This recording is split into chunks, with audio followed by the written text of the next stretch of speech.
Today is October 16th, 2025, and I'm working on framing a beautiful antique Native American weaving.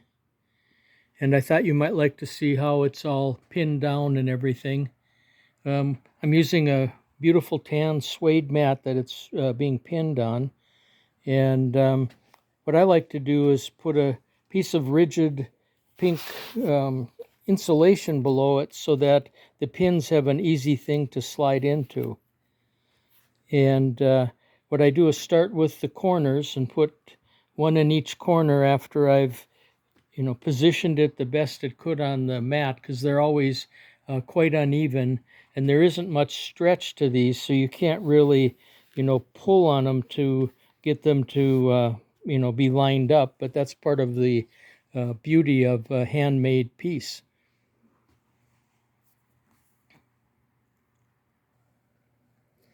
What I like to do is put my fingers under the edge and find out where I still need to put a pin. And this is the top, so I like to put a pin about every inch at the top, because that's going to be most of the weight once it's hanging. And what I like to do is push a thread over so that when I put the pin in, it's kind of moving a thread over, so that I'll have an easier time of covering the pin head with a thread. And sometimes it takes a little bit to find the best position. And then what I use is a wire cutter to grab close to the bottom of the pin and hang on to it. I can't see it. And I can't see it, Mike. Okay. And by the way, my wife uses a needle nose plier, but I think it grabs better for me with a wire cutter. The thing is, if you squeeze too hard on the wire cutter, it cuts the pin in half. So what I do then is kind of jiggle it in and keep pushing down.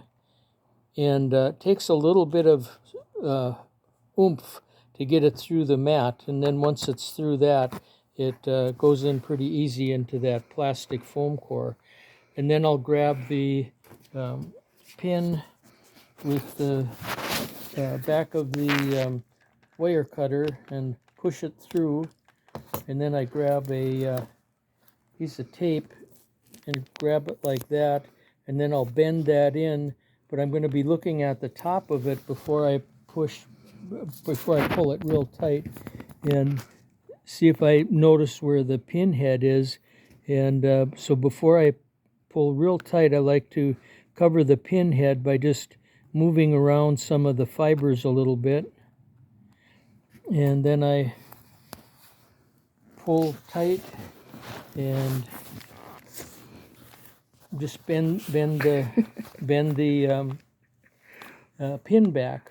And then you can see from the top, if you still see a little bit of metal showing through, you can always push the fabric around to cover it up a little bit. And some just get covered right away, you don't hardly can find them again, and other ones you have to do a little bit of positioning the threads over the head of the pin.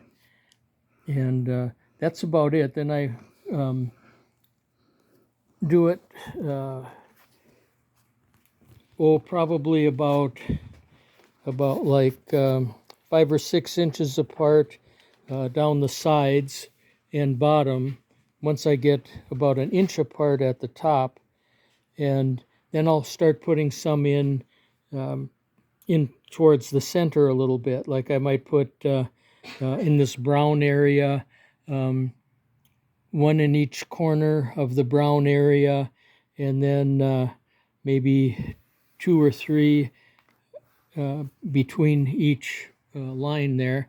And then I'll even go in here and put a few pins in here. The idea is you don't want it to be sagging when it's vertically hung on the wall. But that's about it. It takes some time, and each pin is put in pretty much the same way. And the good thing is, if they ever want to take it out of where it's pinned down to, you just remove the tape and pull the pin straighten the pin out and pull it out, and you can, reposition it or pin it down to something else. And this is going to get glass and a frame, and it'll be real nice when it's all done, I think.